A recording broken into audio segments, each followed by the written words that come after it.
اور شیو سینا، یہ وہ انتہا پسند تنظیمیں ہیں یا سیاسی قوتیں ہیں جنہوں نے یہ کہا کہ بغیر کسی تکلف کے، بغیر اس قسم کی جو ہے سیاسی کسی گنجلک کے، آپ سیدھے جو ہے کشمیر کے اوپر حملہ کریں اور کشمیر کو ہندوستان کی فیڈریشن کا حصہ بنا دیں۔ یہ انہوں نے اعلان کیا تھا 2014 میں، بھارتیہ جنتا پارٹی نے یہ اعلان کیا تھا جب پہلی مرتبہ وہ برسر اقتدار آئے۔ اس کا اعادہ کیا انہوں نے 2019 میں، ان کے انتخابات سے پہلے اپنے منشور میں انہوں نے علی اعلان کہا کہ ہم آرٹیکل 370 کو منسوخ کریں گے، آرٹیکل 35A کو منسوخ کریں گے، اور انہوں نے منسوخ کر کے دکھایا۔ اس کے لیے انہوں نے ایک خاص ماحول تیار کیا کہ 5 سال جو ہے انہوں نے کشمیر میں ان اقدامات کی تیاری کے لیے وقف کیے۔ اور اس میں آپ یہ کہہ رہے ہیں کہ کیا اس میں کوئی انسیکیورٹی تھی؟ نہیں، وسیع پسندی تھی، توسیع پسندی تھی، یعنی مطلب جس کو ایکسپینشنزم کہتے ہیں کہ وہ، اور دوسرا یہ ہے کہ وہ علاقہ جو متنازع ہے اسے پہلے انہوں نے کہا کہ وہ ہندوستان کے اقتدار اعلیٰ کے لیے، ساورنٹی کے لیے اہم ترین جزو ہے، کیونکہ اسے وہ انٹیگرل پارٹ کہتے ہیں۔ تو وہ یہ اب دندناتے پھرتے ہیں اور اس قسم کے دعوے کرتے پھرتے ہیں کہ وہ کام جو پنڈت جواہر لال نہرو نہیں کر پایا تھا، یا اس کے جو بعد آنے والے وزرائے اعظم یا سیاسی جماعتیں نہیں کر پائی تھی، وہ بھارتیہ جنتا پارٹی نے کر دیا۔ اور جو شخص اس سے مخالفت کرتا ہے یا کوئی اس سے مختلف رائے دینے کی کوشش کرتا ہے تو کہتے ہیں یہ غدار ہے، دیش دروہی ہے۔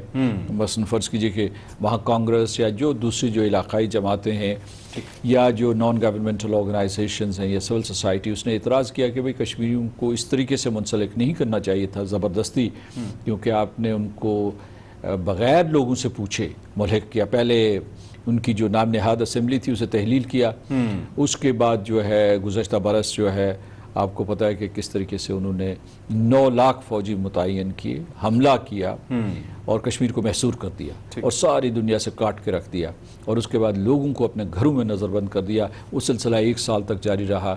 تو اس میں آگے تفصیلات ہیں، میں بتاؤں گا کہ کیسے یہ پورا مرحلہ وار 3 مرحلوں میں انہوں نے 1 سال میں کیا کیا ہے۔ ٹھیک ہے، اقوام متحدہ کا جو اپنا چارٹر ہے اس کو لے کر اور پھر اس کی جو مختلف ریزولوشنز ہیں کشمیر کے حوالے سے، اس کی بھی صریحاً خلاف ورزی کی گئی ہے، اور اقوام متحدہ نے بارہا، ایون ہم اگر سملہ اگریمنٹ کا بھی ریفرنس دیں اس کے اندر، اور خاص طور پہ ہم جب یونائٹڈ نیشنز کے چارٹر کی بات کرتے ہیں تو وہ بھی باقاعدہ طور پر کشمیریوں کو یہ حق دیتا ہے کہ وہ اپنے مستقبل کا فیصلہ خود کریں۔ بھارت کا قانون بھی، اگرچہ کہ ہم نے تو اس کو پہلے بھی نہیں مانا، ہم تو کشمیر پاکستان کا حصہ ہے اور ہم سمجھتے ہیں کہ اس سے پہلے بھی جو طریقہ کار تھا چاہے وہ ان کے مطابق قانونی تھا، ہم اسے تسلیم نہیں کرتے۔ اقوام متحدہ کی قراردادوں کو براہ راست اس وقت بھارت نے چیلنج کیا، لیکن 1 سال گزرنے کے باوجود کچھ خاطر خواہ عملاً ہمیں اقوام متحدہ کی جانب سے ہوتا نظر نہیں آیا، حالانکہ اس کے چارٹر کو چیلنج کیا گیا انڈیا کی طرف سے آرٹیکل 370 اور 35A کو ریووک کرنے کے بعد۔ اس پہ کیا کہیں گے آپ؟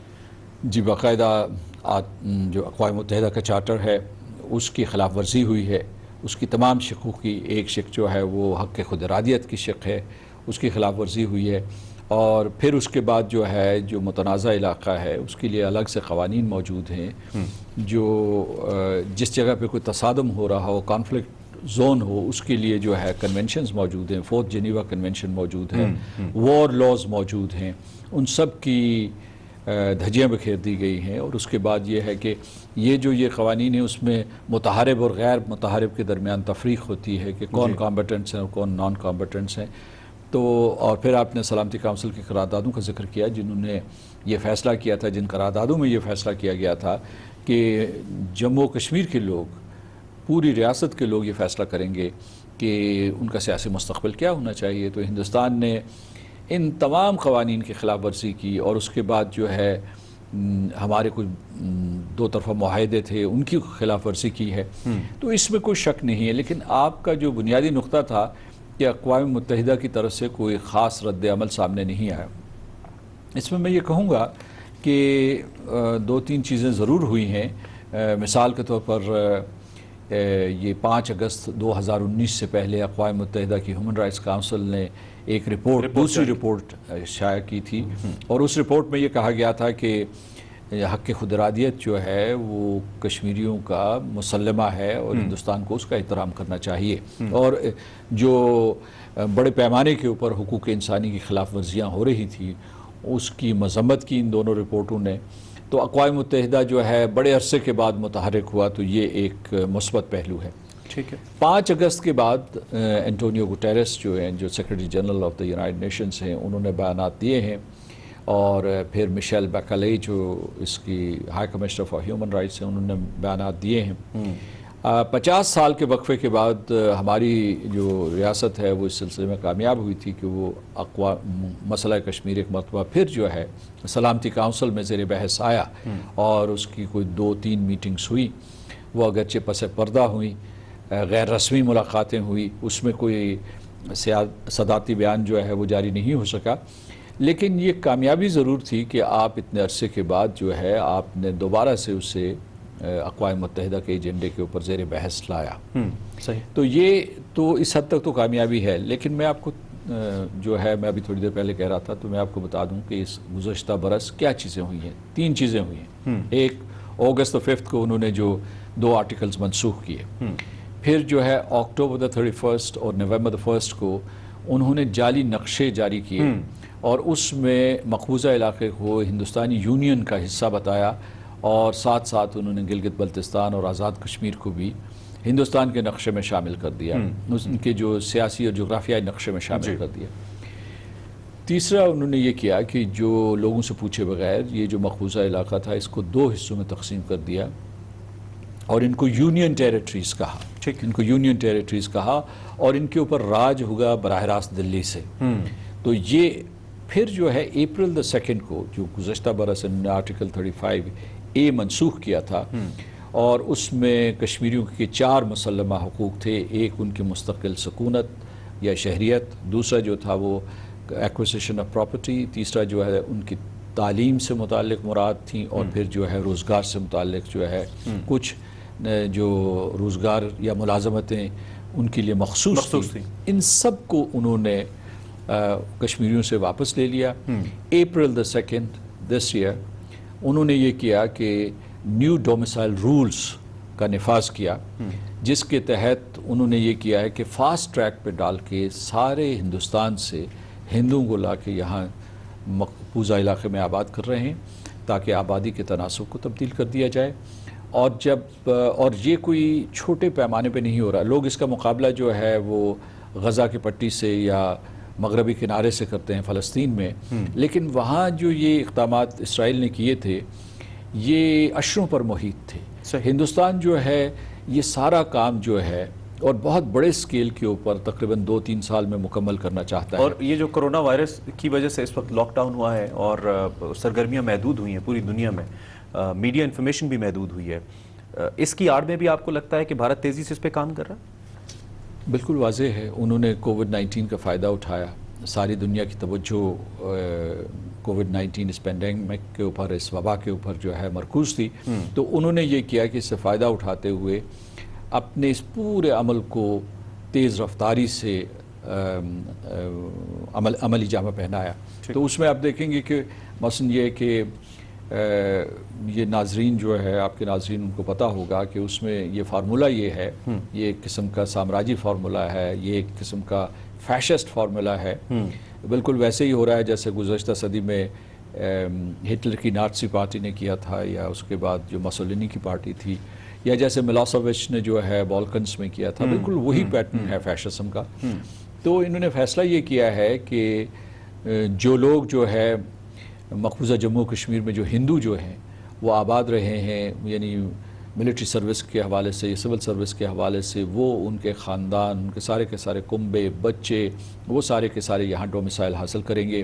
اس کے علاوہ جو شرنارتی ہیں یا ریفیوجیز ہیں, جن کو ویسٹ پاکستان ریفیوجیز کہتے ہیں, یا جن کو کہتے ہیں کہ جی یہ مائیگرنٹ ورکرز ہیں جو سارے باہر سے ہندوستان سے آ کے وہاں جو ہے کام کر رہے ہیں, مزدوری کر رہے ہیں, یا اور کسی قسم کا ان کے پاس کوئی پیشہ ہے, ان کو. اور اس کے علاوہ جو باقی جو لوگ ہیں, مطلب وہ بچے جو کبھی کشمیر میں رہے ہی نہیں, اگر ان کے والد نے یا ان کی والدہ نے یہاں 10 سال کے لیے مقبوضہ علاقے میں کو کام کیا ہے تو وہ سارے کے سارے یہ ڈومیسائل سرٹیفکیشن لے سکیں گے. اور اچھا ایک بڑے اس میں بتاؤں کہ اب تک جو ہے 32,000 کے قریب لوگوں کو یہ وہ شہریت دے چکے ہیں 2 مہینوں میں, اور میرا خیال ہے کہ ان کا ہدف یہ ہے کہ اگلے 2 سال میں 20 لاکھ کے قریب لوگوں کو لا کے وہاں آباد کیا جائے یا یہ نیا جو ہے سٹیٹس دیا جائے. اچھا کشمیری جو تھے جن کے پاس جو ہے اسٹیٹ سبجیکٹ ہوتا تھا, وہ اس ریاست کے اصل والی و وارث ہیں, وہ لائنوں میں کھڑے ہو کے ثابت کر رہے ہیں کہ وہ کشمیری شہری ہیں, اور اب چونکہ اسٹیٹ سبجیکٹ کی بجائے وہ ڈومیسائل سرٹیفکیٹ کے لیے وہ درخواستیں دے رہے ہیں. اور وہاں جو ہے جو کارندے ہیں جو باہر سے آنے والے ہیں, جو وہاں کے آفیشلز ہیں, وہ ان کو تو جلدی سے جاری کر رہے ہیں, ان کے لیے لے تو لال سے کام رہ رہے ہیں. تو کہنے کا مطلب یہ ہے کہ یہ ایک قسم کا اسٹیٹلیسنس کا بحران ہے جو کشمیر میں برپا کیا ہے ہندوستان نے. اس سلسلے میں جو مارچ میں بلکہ اس نے تنبیہ بھی کی تھی, جو یورپین یونین ہے, یورپین پارلیمنٹ جو ہے, انہوں نے تنبیہ کی تھی ہندوستان کو کہ نہ صرف وہ جو پورے ہندوستان میں مسلمانوں کے خلاف امتیازی سلوک کر رہے ہیں اس کی وجہ سے, اور جو کشمیر میں ہندوستان کی پالیسیاں ہیں اس کی وجہ سے یہ دنیا کی تاریخ کا سب سے بڑا اسٹیٹ لیسنس کا بحران پیدا ہوگا. ٹھیک ہے, تو یہ سب کچھ ہماری نظروں کے سامنے ہو رہا ہے. یہ منصوبہ تو ہم کہہ سکتے ہیں کہ آج کا نہیں ہے بھارت کا, جس کے تحت وہ یہ سب کچھ کر رہا ہے. دوسری جانب ہم نے اپنی جو ایک پالیسی رکھی ہے ٹورڈز کشمیر, ہم نے کوشش کی کہ سفارتی سطح کے اوپر بھی اپنے جو دوست ممالک ہیں ان کو بھی, اور سمہا ان ممالک کو بھی جو کہ انڈیا جن کی لابی کا حصہ ہے, ان کو بھی ہم کنوے کریں. امریکہ اور میں بہت امپورٹنٹ ملک ہے, اور اس کا انفلوئنس, اس کا جو اثر ہے وہ اقوام متحدہ کے اوپر بھی بہت زیادہ ہے, ہم سب یہ جانتے ہیں. ایک موقع پر ایسا لگا جب پہلی دفعہ پاکستان کے وزیر اعظم عمران خان اور امریکی صدر کی جب ملاقات ہوئی, ہمیں ایسا لگا کہ جیسے کچھ سگنیفیکنٹ ڈیولپمنٹ ہو سکتی ہے, لیکن ایسا نہیں ہوا. جب بھارت کے وزیر اعظم کے ساتھ صدر ٹرمپ کی ملاقات ہوئی تو انہوں نے اس کو نگیٹ کیا, اور انہوں نے کہا کہ یہ پاکستان انڈیا کا اندرونی معاملہ اگر کہا جائے گا. تو میں جس جانب آنا چاہ رہا ہوں کہ ہماری جو سفارتی کوششیں ہیں ان کی جو سمت رہی ہے آج تک کشمیر کو لے کر, آپ کو لگتا ہے کہ اس میں ہمیں کسی قسم کی تبدیلی یا مزید ایگریسونیس کی ضرورت ہے, اس کو مزید تیز کرنے کی ضرورت ہے, کیونکہ آپ ایک سیریس سفارتکار بھی رہے ہیں, مختلف ممالک کے ساتھ آپ نے پاکستان کو ریپرزینٹ کیا, کام کیا. تو اس کانٹیکس کے اندر آپ کیا سمجھتے ہیں کہ اگر اس میں کچھ تبدیلی ہمیں چاہیے یا اس میں کچھ مزید ایگریسونیس اس صورتحال کو لے کر چاہیے, وہ کیا ہو سکتی ہے؟ دیکھیے گزشتہ برس جو ہے اگست, ستمبر اور اکتوبر کے مہینے جو ہے وہ آپ کی ڈپلومیٹک سپیس کے حوالے سے ایک عروج کا نقطہ تھا, اور اس کے بعد جو ہے خود آپ کی توجہ بھی بڑھ گئی ملک کے اندر, اور دنیا کی توجہ بھی ہٹ گئی, کیونکہ کئی اور مسائل آ گئے. بریکسٹ آ گیا تھا, اس کے بعد جو ہے خود صدر ٹرمپ جو ہے جنہوں نے یہ ثالثی کی پیشکش کی تھی, ان کے خلاف امپیچمنٹ کی پروسیڈنگ شروع ہو گئی تھی ہاؤس آف ریپرزینٹیٹیوز میں. اس کے بعد کووڈ-19 آیا, کئی اور مسائل آئے, تو چین اور امریکہ کے درمیان کشیدگی بڑھ گئی. اس کے بعد ہندوستان اور چین کے درمیان ایک سٹینڈ آف ہوا. تو میں سمجھتا ہوں کہ آپ جس نقطہ عروج پہ تھے گزشتہ برس, اس کے بعد آپ کے پاس جو سیاسی سپیس تھی وہ کم ہوئی ہے. تو ابھی جو چیلنج ہے, آپ جس حکمت عملی کا ذکر کر رہے ہیں, وہ یہ ہے کہ ہم اس سپیس کو دوبارہ کیسے لیں. وہ سپیس اس لیے اہم تھی کہ برسوں کے بعد دنیا کے بڑے بڑے جو ذرائع ابلاغ کے نیٹ ورکس ہیں, اس میں اخبارات شامل ہیں, اس میں سوشل میڈیا شامل ہے, اس میں ٹیلی ویژن نیٹ ورکس شامل ہیں, انہوں نے ہندوستان کو نشانہ تنقید بنایا. جو بڑی سے بڑی پارلیمنٹس تھی دنیا کی, یو ایس کانگریس, اس میں ہیئرنگس ہوئی. اس کے بعد جو ہے یورپین یونین نے برملا کھل کر ہندوستان کے ان اقدامات کے اوپر تنقید کی, اور برطانوی پارلیمنٹ بول اٹھی. اور میں آپ کو یہ بتاتا ہوں کہ یہاں جنوب مشرقی ایشیا میں آسیان ممالک ہیں, 10 ممالک ہیں, ان میں سے سارے ممالک مسلمان ممالک نہیں ہیں. انہوں نے اپنی آواز بلند کی, اور اس کے بعد جو ہے OIC مسلسل جو ہے ہندوستان کے ان اقدامات کی مذمت کرتی رہی. ٹھیک ہے, آپ نے وزیر اعظم کا ذکر کیا, انہوں نے جو ہے جا کے گزشتہ سال ستمبر میں جنرل اسمبلی میں خطاب بھی کیا. اس کے بعد میں اسی دن کے حوالے سے آپ کو یہ بتاتا ہوں کہ ساری دنیا میں احتجاج ہوا، لیکن خاص طور سے مینہیٹن میں جو ہے ایک بہت بڑی تعداد، شاید 30,000 کے قریب لوگ جو ہے اقوام متحدہ کے باہر موجود تھے، اور وہ مشرق وسطیٰ سے گئے ہوئے تھے، وہاں مطلب امریکہ اور کینیڈا سے تھے، پورے یورپ سے تھے، تو وہ سارے کے سارے لوگ جو ہے خود سفر کر کے وہاں پہنچے ہوئے تھے اور انہوں نے احتجاج کیا، پورے کا پورا مینہیٹن چوک ہو گیا تھا۔ ٹھیک، تو اس کا مطلب یہ ہے کہ آپ کی بات سنی جا رہی تھی، کشمیریوں کی بات سنی جا رہی تھی، اور اس کے علاوہ ہندوستان کے بیانیے کو مسترد کر رہی تھی، بین الاقوامی برادری بھی کر رہی تھی، یعنی نہ صرف آپ ہی نہیں کر رہے تھے، صرف آپ کے جو کشمیری اور پاکستانی باہر آباد ہیں وہ نہیں کر رہے تھے۔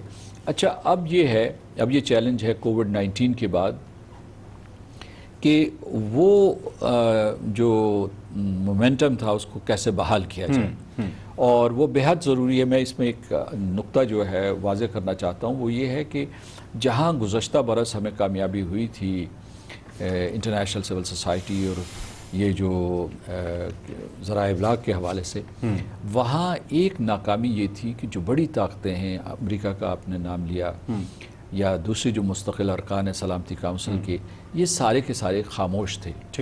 تو اس کی وجہ سے اصل جو ہے فرق پڑنا تھا ان کے بولنے سے۔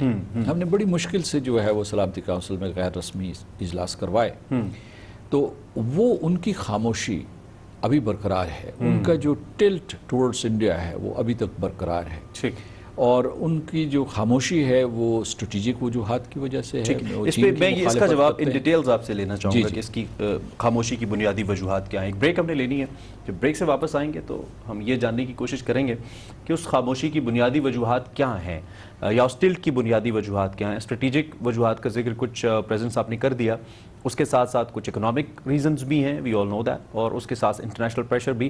پاکستان کی سٹینڈنگ اس میں بڑی امپورٹنٹ ہے کہ اس وقت پاکستان دنیا بھر کے لیے، جو کہ ایک انتہائی اہم ملک ہے، اس خطے کے لیے تو ہے ہی، دنیا بھر کے لیے بھی ہے، اس وقت ہم سفارتی سطح پہ کس طریقے سے انگیج کر رہے ہیں مختلف سٹیک ہولڈرز کو، یہ بھی بڑا امپورٹنٹ ہے۔ ایک بریک لیتے ہیں، بریک کے بعد واپس آتے ہیں اور بات کرتے ہیں۔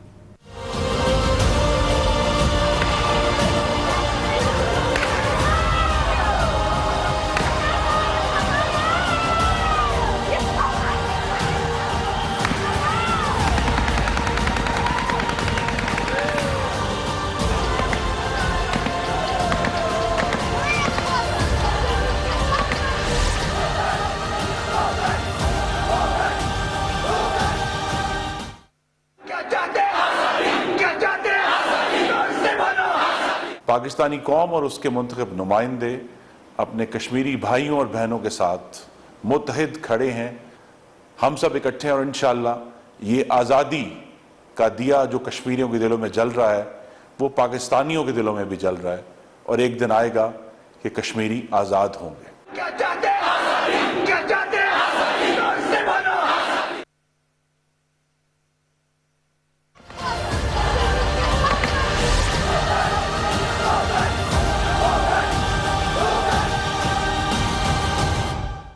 ویلکم بیک ناظرین، ایک بار پھر آپ کو خوش آمدید کہتے ہیں۔ ہمارے ساتھ صدر آزاد ریاست جموں کشمیر سردار مسعود خان صاحب موجود ہیں، اور ہم آج کے دن کے حوالے سے بالخصوص گفتگو کر رہے ہیں جو بھارت نے اقدام کیا آرٹیکل 370 اور 35A کو منسوخ کرنے کا، اور کشمیر کی ریاست کی خصوصی حیثیت کو تبدیل کرنے کا، اور اسی طریقے سے جو آبادی اکثریت ہے آبادی کی، اس کو اقلیت میں تبدیل کرنے کا جو منصوبہ ہے وہاں پہ، اس سارے معاملے پہ ہم بات کر رہے ہیں۔ پھر صاحب ونس اگین وہی سوال میں آپ کے سامنے رکھوں گا جو بریک سے پہلے ہم ڈسکس کر رہے تھے۔ آپ کے خیال میں جو انٹرنیشنل کمیونٹی کا ٹلٹ ہے بنیادی طور پر، ہم اکثر کہتے ہیں کہ وہ ہیومن رائٹس کے اوپر بہت بات کرتے ہیں، یورپی یونین ہو جائے، اقوام متحدہ ہو جائے، آپ نے ان کی رپورٹ کا ذکر بھی کیا جو کہ ایک بڑا سگنیفیکنٹ ایک ڈاکیومنٹ ہے ان ساری غیر قانونی حرکتوں کی نشاندہی کے حوالے سے جو بھارت کر رہا ہے، اس کے باوجود وہ سگنیفیکنٹ ایکشن ہمیں کیوں نظر نہیں آتا؟ اور ہم اگر کہیں کہ جس طریقے سے حالات تبدیل ہو رہے ہیں، اگرچہ کہ میں نے اگلے حصے میں اس پہ بات کرنی ہے، ریجنل سچویشن جس طریقے سے چینج ہو رہی ہے یا بھارت ایکسپوز ہو رہا ہے دنیا کے سامنے، آپ کو لگتا ہے کہ ود دا ٹائم یہ ہوگا، یا چونکہ معاشی معاملات ہیں، معاشی مفادات ہیں، تو شاید وقت کے ساتھ ہوتا مشکل نظر آتا ہے؟ اس پہ کیا رائے ہے آپ کی؟ میں سمجھتا ہوں کہ موجودہ حالات میں آپ دنیا کے جو بڑے بڑے ایوان ہیں، اقوام متحدہ اس میں شامل ہے، وہاں سے انصاف کی توقع نہ کریں، لیکن اس کا یہ مطلب نہیں ہے کہ آپ اقوام متحدہ سے رجوع نہ کریں۔ آپ کو رجوع کرنا چاہیے، کیونکہ جب آپ اقوام متحدہ سے رجوع کرتے ہیں یا پارلیمنٹس دنیا کی ہیں ان سے رجوع کرتے ہیں اور وہاں مسئلہ کشمیر اٹھتا ہے تو ہندوستان کے اوپر بین الاقوامی دباؤ بڑھتا ہے. یعنی ہندوستان جو ہے اس وقت 21ویں صدی کے سنگین ترین جرائم کا ارتکاب کر رہا ہے. تو دنیا کی توجہ اس طرف دلوائی ہے کیونکہ ہندوستان وہاں جا کے جو ہے آپ جائیں نہ جائیں وہ بین الاقوامی اداروں میں جا رہے ہیں اور جھوٹ بول رہے ہیں کہ وہ جموں و کشمیر میں دہشت گردی سے لڑ رہے ہیں اور پاکستان اس دہشت گردی کی پشت پناہی کر رہا ہے. اس میں کوئی صداقت نہیں ہے. لیکن اور دوسرا ان کا جھوٹ وہاں یہ ہوتا ہے کہ جناب یہ دو طرفہ معاملہ ہے. تو کہاں دو طرفہ مذاکرات ہو رہے ہیں؟ قطع کلامی کی معذرت، جو ان کے ڈی جی پولیس ہیں وہ خود کہہ چکے ہیں کہ وہاں پہ there are just a few hundred militants, اگر آپ کہتے بھی ہیں جو کہ اس حوالے سے there is not a number of people جو کہ یہ کر رہے ہیں. ان کا آفیشیل اسٹیٹمنٹ ہے. ان کا جو دلباغ سنگھ کا جو بیان ہے اس کے مطابق جو ہے 230 ملیٹنٹس 230 جنگجو ہیں اور اسی نے دعویٰ کیا کہ اس میں سے 100 جو ہے مارے گئے ہیں، 100 گرفتار ہو گئے ہیں. میرا خیال 30 رہ گئے ہیں اب ان کے پاس. اور وہ بھی کون ہیں؟ یہ نوجوان لڑکے ہیں جو گھروں سے فرار ہوئے ہیں اور پھر جو ہے ان کی کوئی فوجی تربیت نہیں ہے، ان کے پاس اسلحہ موجود نہیں ہے. پاکستان کی طرف سے یا آزاد کشمیر کی طرف سے کسی قسم کی کوئی مدد نہیں کی جا رہی.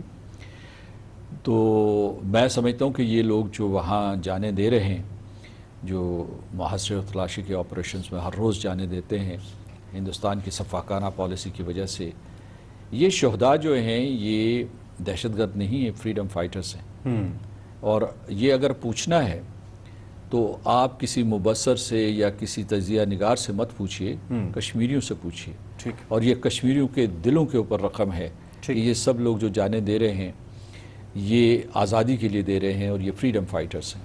تو میں یہ کہنا چاہتا ہوں کہ اصل بات یہ ہو رہی تھی کہ آپ بین الاقوامی برادری کے پاس ضرور جائیں. اقوام متحدہ جس کی ذمہ داری بنتی ہے، ہیومن رائٹس کونسل اس کی ذمہ داری بنتی ہے، دنیا کی پارلیمنٹس جو آپ کی بات سننے کے لیے، کشمیریوں کی بات اور پاکستان کی بات سننے کے لیے تیار ہیں. ہندوستان جو کچھ کر رہا ہے وہ ایسے سمجھتا ہے کہ ساری دنیا سے چھپا کے کر رہا ہے، لیکن ساری دنیا اسے دیکھ رہی ہے. آج کل جو بین الاقوامی کیمرہ جو ہے وہ فوکسڈ ہے مقبوضہ جموں و کشمیر کے اوپر اور دیکھ رہے ہیں وہاں کیا ہو رہا ہے. تو اس وجہ سے یہ ہے کہ آپ یہ جو مسئلہ کشمیر صرف دو صورتوں میں حل ہو سکتا ہے. ایک فوجی اور عسکری ذرائع سے، ٹھیک ہے، کہ جو ہندوستان جو ہے فوجی کارروائی کر رہا ہے اسے فوجی ذرائع سے روکا جائے، ٹھیک ہے، کیونکہ لوہے کو لوہا کاٹتا ہے اور وہ نہتے کشمیریوں کو وہاں مار رہے ہیں. ابھی جو آپ کہہ رہے تھے نا کہ وہ 230 کے قریب ہے، اصل میں جو ہے وہ مقابلہ کر رہے ہیں کوئی 1 کروڑ 14 لاکھ لوگوں میں سے، جس میں سے 80 لاکھ کے قریب جو ہے مسلمان ہیں. ان کا وہ مقابلہ کر رہے ہیں اور وہ نہتے ہیں، وہ غیر مسلح ہیں، ان سے مقابلہ کر رہے ہیں. تو یا عسکری ذرائع سے آپ جو ہے جنگ آزادی جیتتے ہیں. ایک تو حل عسکری ہے، ہاں، جیسے کہ امریکہ نے خود جو ہے جنگ آزادی جو لڑی تھی، جو 18ویں صدی کے آخر میں لڑی تھی، وہ اس کے ذریعے ان کو آزادی نصیب ہوئی تھی. یعنی یہ صرف جو ہے سفارتکاری سے نہیں ہوئی تھی. دوسرا یہ ہوتا ہے کہ آپ سفارتکاری کے ذریعے جو ہے اس جنگ کو یا سیاسی ذرائع کے ذریعے یا مذاکرات کے ذریعے کسی طریقے سے آزادی حاصل کریں. اس کے لیے ہندوستان آمادہ نہیں ہے، لیکن اس کے لیے بین الاقوامی دباؤ بڑھایا جا سکتا ہے، جیسے ویتنام میں بڑھا تھا. یعنی مطلب ہے کہ ویتنام کے لوگ جو ہے انہوں نے جنگ بھی لڑی تھی اور ایک عالمی سطح پہ فضا بھی پیدا کی تھی. اسی طریقے سے جب جو ساؤتھ افریقہ میں جو اپارٹھائڈ کی پالیسی تھی، اس پالیسی کی مخالفت کے لیے ایک بین الاقوامی فضا بھی تیار کی گئی تھی. یعنی وہاں لوگوں نے قربانیاں بھی دی، ANC نے اور دوسری جو مزاحمتی قوتیں تھیں انہوں نے قربانیاں بھی دی. لیکن اس کے ساتھ ایک بین الاقوامی فضا تیار کرنا ضروری ہے.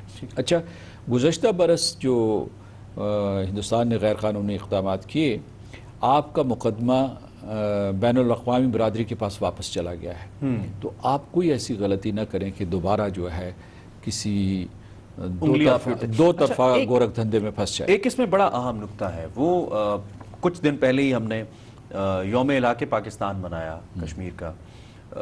اس کا جب ہم نے 19 جولائی کو، اور پھر جب ہم ہسٹوریکلی دیکھتے ہیں تو اس وقت کی جو ایک لیڈرشپ تھی کشمیر کی، اس نے ایک پلیٹ فارم پہ سری نگر کے اندر یہ فیصلہ کیا کہ یہ چونکہ مسلم اکثریتی ریاست ہے پاکستان کے ساتھ جائے گی اور قدرتی طور پہ نیچرلی بھی اس کا الحاق جو ہے وہ پاکستان کے ساتھ ہی ہوتا ہے. اس وقت آپ کو لگتا ہے کہ مقبوضہ کشمیر کے اندر بالخصوص آزاد کشمیر کے اندر تو ایک حکومت موجود ہے, ایک آواز موجود ہے, اس کی قانونی حیثیت ہے, مقبوضہ کشمیر کے اندر جو سیاسی آواز ہے وہ مؤثر سیاسی آواز کیا آپ کو لگتا ہے کہ وہاں پہ موجود ہے اور محض اس کو دبایا جا رہا ہے, یا آن پریکٹیکل گراؤنڈز وہاں پہ جو پولیٹیکل لیڈرشپ موجود ہے یا مسلم اکثریتی لیڈرشپ موجود ہے اس کو مزید اپنے آپ کو مؤثر کرنے کے لیے کچھ اقدامات کرنے ہوں گے اب اس وقت جب وہ لیڈرشپ کشمیر کی جو کہ پرو انڈیا تھی یا بھارت نواز تھی, اب وہ بھی یہ کہہ رہی ہے کہ کشمیر کے اندر زیادتی ہو رہی ہے, جس میں ہم مختلف لوگوں کا ذکر کرتے ہیں, آپ کو معلوم ہے, جن کو زیر اثر اور گھروں میں نظر بند کر دیا گیا.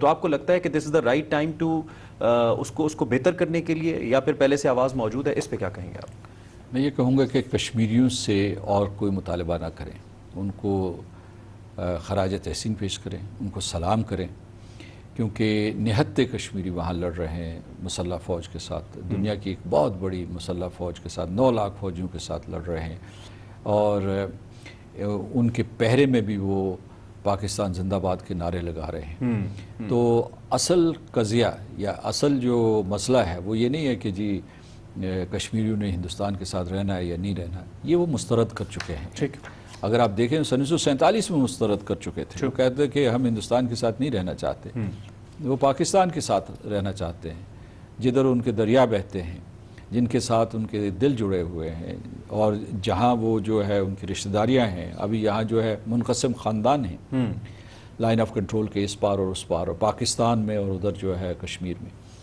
تو وہاں ہندوستان جو ہے اس کا تو فٹ پرنٹ ہی نہیں تھا, وہ منقطع تھا ہندوستان کے ساتھ. یعنی یہ وہ اگر اس وقت سازش کر کے 1947 میں وہ یہ ایک روٹ نہ قائم کرتے تو جغرافیائی اعتبار سے بھی یہ اس سے کٹا ہوا تھا.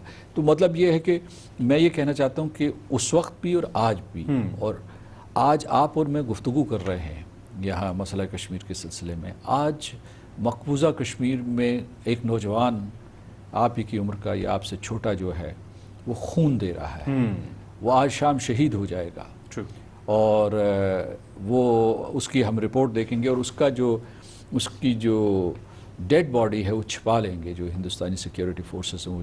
تو ان سے ہم زیادہ مطالبہ نہ کریں. دوسرا یہ ہے کہ سیاسی طور پر وہ منظم ہیں, سیاسی طور پر جو ہے متحرک ہیں. ان تمام پابندیوں کے باوجود ہندوستان نے بیشتر ہمارے قائدین کو پابند سلاسل کیا ہوا ہے.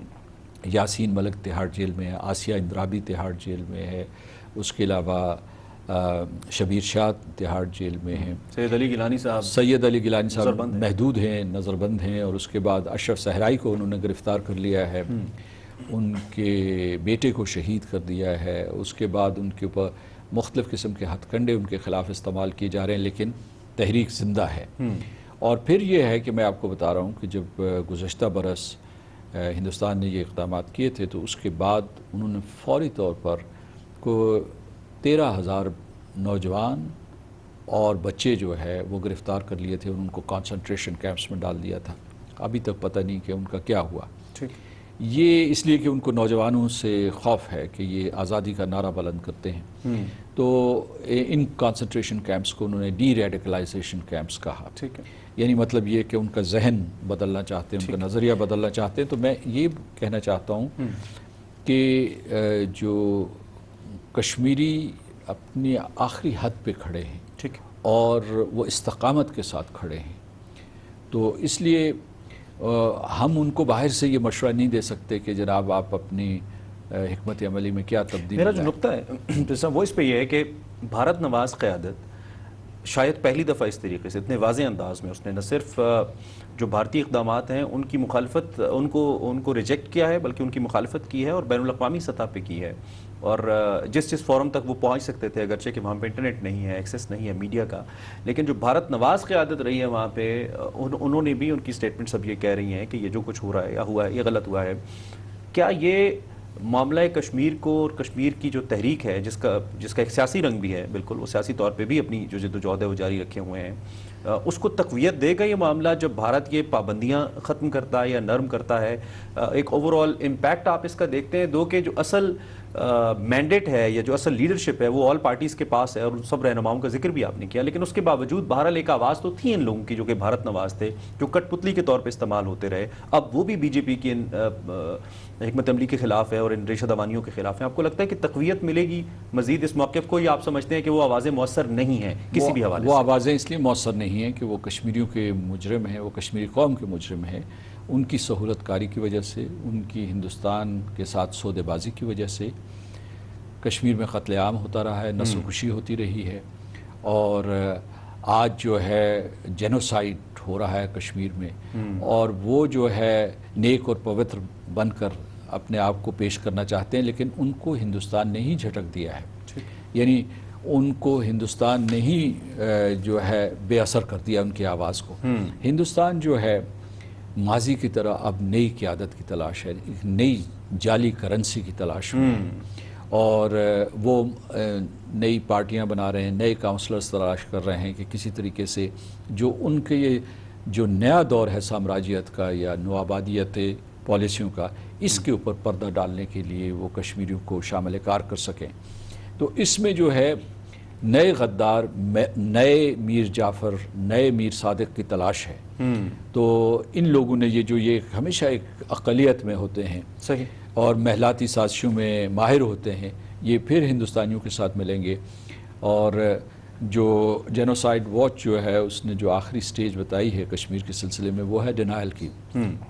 ڈینائل یہ کہ جو قاتل ہے یا جو آکوپائر ہے، قابض ہے، وہ یہ کہتا ہے کہ جی ہم سب یہ کچھ کر رہے ہیں، جو بھی کر رہے ہیں یہ لوگوں کی بہتری کے لیے کر رہے ہیں۔ اور نریندر مودی اور اس کے ساتھیوں نے یہ کہا کہ تو ہم تو یہاں امن و سلامتی کی کوشش کر رہے ہیں، علاقے کو دہشت گردی سے پاک کریں گے اور خوشحالی کے ایک دور کا آغاز کریں گے۔ آپ جو ہے نورمبرگ لاز کو پڑھ لیجئے جو 1935 کے تھے، جو ناٹسی پارٹی نے نافذ کیے تھے، اور اس کے بعد جو ان کا بیانیہ تھا وہ پڑھ لیجئے۔ وہ کہہ رہے تھے کہ یہ جو ہم اقدامات کر رہے ہیں یہودیوں کے خلاف، اور یا پولش لوگوں کے خلاف، ہنگیرینز کے خلاف، یا جو رومانیز تھے، ان کے خلاف جو بھی کہ ہم اقدامات کر رہے ہیں یہ ان کی بھی بہتری کے لیے ہیں، اور پورے جرمنی کی بہتری وہی نظر آتی ہے۔ اچھا، وقت میرے پاس کم ہے۔ ہم نے دیکھا کہ جب ٹرکی اور ملیشین لیڈرشپ کے ساتھ پرائم منسٹر آف پاکستان کی ملاقاتیں ہوئی تو انہوں نے خاص طور پہ ملیشین جو وزیر اعظم تھے مہاتیر محمد، انہوں نے، اور پھر ٹرکش جو لیڈرشپ تھی انہوں نے بھی، اردگان نے بھی، انہوں نے اسٹیٹمنٹ دیا باقاعدہ طور پر اور کنڈیم کیا جب وہ پاکستان کے وزٹ کے اوپر بھی آئے، اور بڑی کلیئر اسٹیٹمنٹ تھی۔ ہم نے دیکھا ان دونوں ہمارے بردر اسلامک کنٹریز کی جانب سے، ان سے بھی بھارت کے کچھ معاشی مفادات وابستہ ہیں۔ اور پھر ہم نے دیکھا کہ بھارت نے کچھ فیصلے بھی کیے جس میں ٹرکی کے ساتھ کچھ محدود سطح پر تجارت کو منقطع کیا گیا، اسی طرح پام آئل کا ایک اگریمنٹ کینسل کیا ملیشیا کے ساتھ۔ ود دیٹ اب چین کے ساتھ بھی انہوں نے اپنے تجارتی تعلقات بہت حد تک محدود کرنے کی کوشش کی اور کر رہے ہیں۔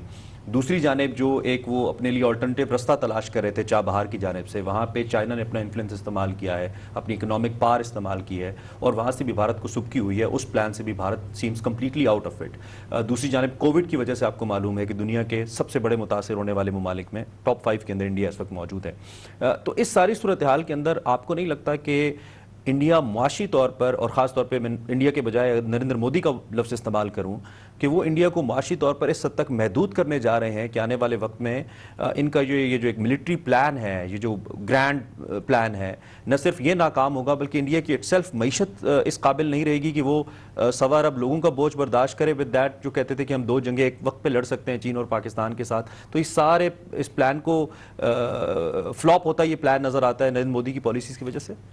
کشمیر پہ تو ان کا قبضہ قائم رہے گا، اور جب تک کہ ہم جو ہے بین الاقوامی سطح پہ اس قسم کا دباؤ نہیں پیدا کر لیتے کہ ہندوستان اپنی پالیسی تبدیل کرے، اور اس سلسلے میں جو ہے سلامتی کونسل کے مستقل ارکان، مغربی ممالک، مشرق وسطی کے جو بااثر ممالک ہیں، وہ جب تک کہ اپنا کردار ادا نہ کریں۔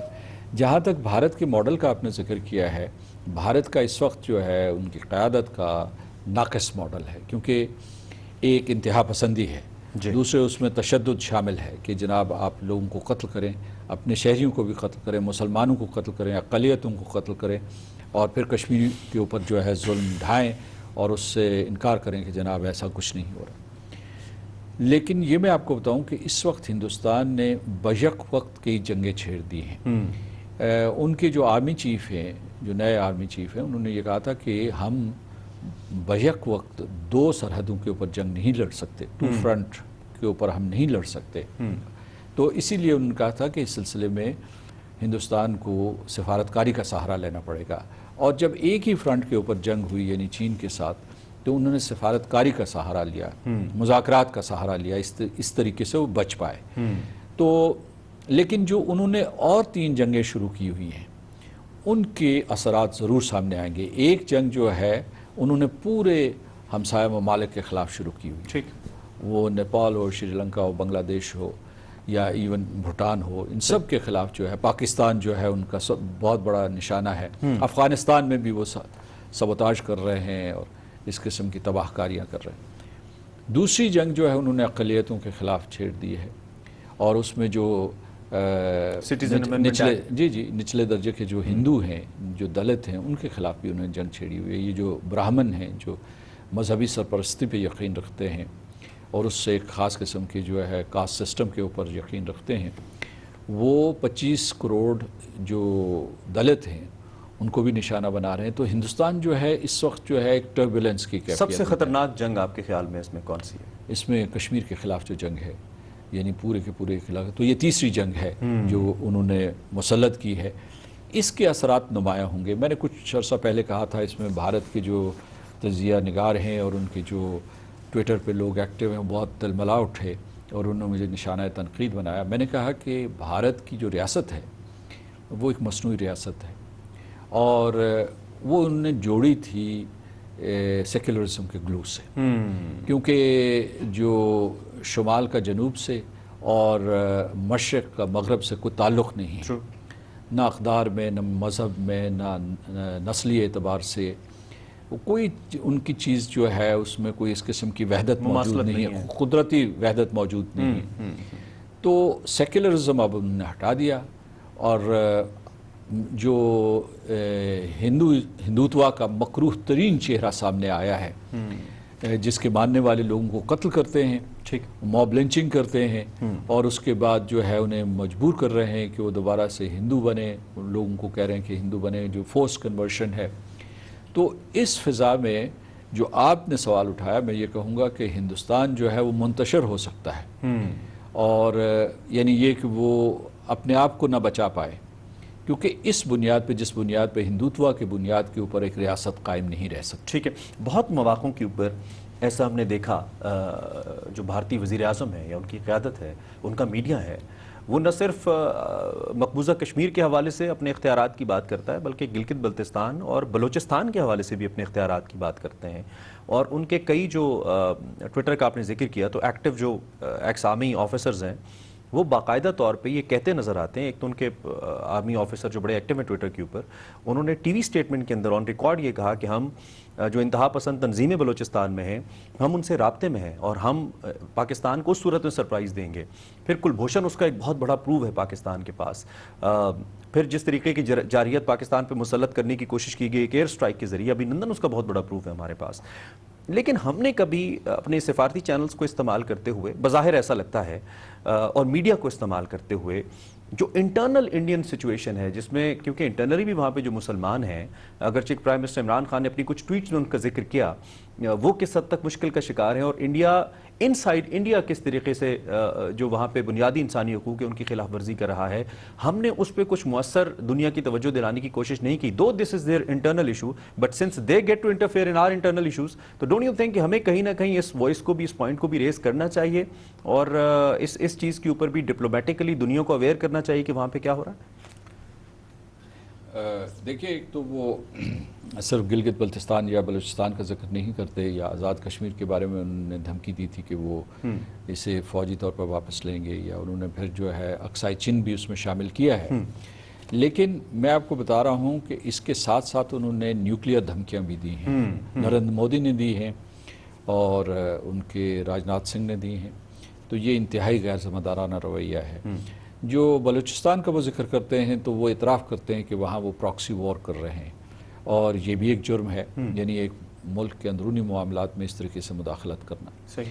تو آپ نے درست کہا کہ میں بارہا آج کل یہی کہہ رہا ہوں کہ ہماری پالیسی جو ہے وہ دفاعی نہیں ہونی چاہیے، جارحانہ ہونی چاہیے. کہ مثلا جو ہندوستان کے مسلمانوں کا مسئلہ ہے وہ صرف ہندوستان کے مسلمانوں کا مسئلہ نہیں ہے، وہ پوری کی پوری انسانیت کا مسئلہ ہے، اور پاکستان کا تو مسئلہ ہے ہی ہے.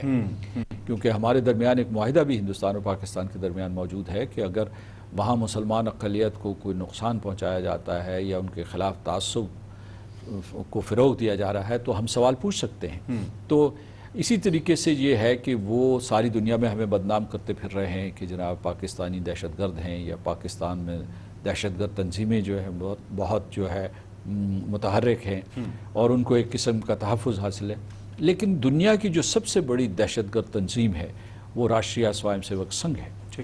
تو آپ کو یقیناً جو انٹرنیشنل فورمز ہیں اس میں اس سلسلے میں بات کرنی چاہیے. الحمدللہ پاکستان مضبوط ہے، پاکستان اپنا دفاع کر سکتا ہے، پاکستان کشمیریوں کی حفاظت کرے گا. مقبوضہ جموں و کشمیر کے لوگ جو ہیں وہ ہمارے بہن بھائی ہیں، وہ ہمارے شہری ہیں.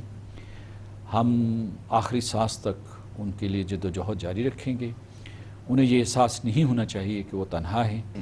دوسرے یہ ہے کہ بین الاقوامی برادری کو ہمارا یہ پیغام ہے کہ پاکستان نے جو سیاست اور سفارت کا راستہ اختیار کیا ہوا ہے اس کی اپنی لمیٹیشنز ہیں.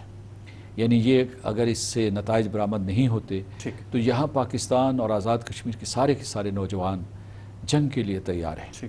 اور مقبوضہ علاقے کے لوگ جو ہیں اور خاص طور سے نوجوان جو وہ کہہ رہے ہیں کہ اگر یہ سیاسی اور سفارتی ذرائع جو ہے کام نہیں کرتے اور ان کے اوپر بہت کم اعتبار ہے تو وہ یہ کہہ رہے ہیں کہ ہم خود بزور بازو آزادی لیں گے جیسے کہ دوسری اقوام نے آزادی لی ہے. بالکل ٹھیک ہے. اور یقینی طور پہ اس وقت سے بھارت کو یقینی طور پہ گھبرانا چاہیے جی جب اس نہج پہ معاملات پہنچیں. صدر آزاد ریاست جموں کشمیر سردار مسعود خان صاحب، تھینک یو ویری مچ. بہت شکریہ آپ نے ہمیں وقت دیا، ہمارے ساتھ اس اہم موضوع پہ بات کی. ناظرین آپ نے مختلف نکات اس حوالے سے جانے. اتنا وسیع موضوع ہے، اس کی تاریخی طور پہ اتنی اہمیت تو ہے ہی، اور اس کے ساتھ ساتھ اس میں وسعت اتنی زیادہ ہے کہ شاید یہ بہت کم وقت ہے جس میں ہم نے بات کی ہے. ایک بات جو کنکلوڈ کرتے ہوئے میں کہنا چاہتا ہوں وہ یہ ہے کہ پاکستان نے ہمیشہ جیسے کہ صدر صاحب نے کہا کہ پاکستان نے سیاسی اخلاقی حمایت جاری رکھی ہے کشمیریوں کی، لیکن یقینی طور پہ ایک وقت ایسا آ سکتا ہے جس وقت پاکستان کو وہ پالیسی جس میں پاکستان نے ہمیشہ ایک امن پسند ملک کے طور پر امن کا مظاہرہ کیا ہے، اپنے جوہری اثاثوں کو بھی ہم نے ہمیشہ کہا ہے کہ وہ پاکستان کی سیکیورٹی کے لیے ہیں، وہ کسی قسم کی جارحیت کے لیے نہیں ہیں. بھارت آن ریکارڈ، بھارت کی لیڈرشپ مسلسل یہ کہتی نظر آتی ہے اور ذکر کرتی نظر آتی ہے، جس پہ ہمارے پرائم منسٹر نے ایک بار کہا تھا کہ میں حیران ہوں کہ کوئی اس کی بات بھی کیسے کر سکتا ہے کہ اس کے پاس جوہری اثاثے ہیں اور وہ کہیں استعمال کرے گا، اور اس پہ بھی دنیا خاموش ہے. امید یہی کی جا سکتی ہے کہ وقت کے ساتھ ساتھ جو کشمیریوں کی اپنی تحریک ہے جس کا سب سے بنیادی ایلیمنٹ وہ خود ہیں اور وہ خون ہے جو کشمیری بہا رہے ہیں، اس میں مزید قوت آئے گی. پاکستان کی سفارتی کوششیں مزید تیز ہوں گی اور دنیا باور کرے گی کہ کس طریقے سے کشمیر کے اندر انسانی حقوق پامال ہو رہے ہیں، اور یہ بنیادی طور پہ نہ صرف سیاسی معاملہ ہے بلکہ انسانی حقوق کا معاملہ ہے. اگر اب بھی دنیا نہیں جاگے گی تو پھر شاید اس کے نتائج جو نکلیں گے، دو نیوکلیر کنٹریز کے درمیان اگر کوئی اس قسم کی کانفلکٹ سچویشن پیدا ہوتی ہے تو یہ جنگ صرف پھر اس ریجن تک محدود نہیں رہے گی، اس کی وسعت شاید پھر دنیا قابو نہ کر پائے. اس پہ دنیا کو سوچنا ہوگا. اسی نوٹ کے اوپر پروگرام ختم کرتے ہیں. آپ سے اب ملاقات ہوگی مظفر آباد کے اندر، جہاں پہ ہم نے ایک نشست آپ کے لیے رکھی ہے. مختلف جو اہم شخصیات ہیں آزاد کشمیر کی، ان سے ہم بات کریں گے اور ان کا نقطہ نظر جانیں گے کہ وہ آج کے دن کی مناسبت کے حوالے سے کیا خیالات کا اظہار کرتے ہیں. سو آپ سے ملتے ہیں ہم اگلی نشست کے اندر. اس نشست سے اللہ حافظ.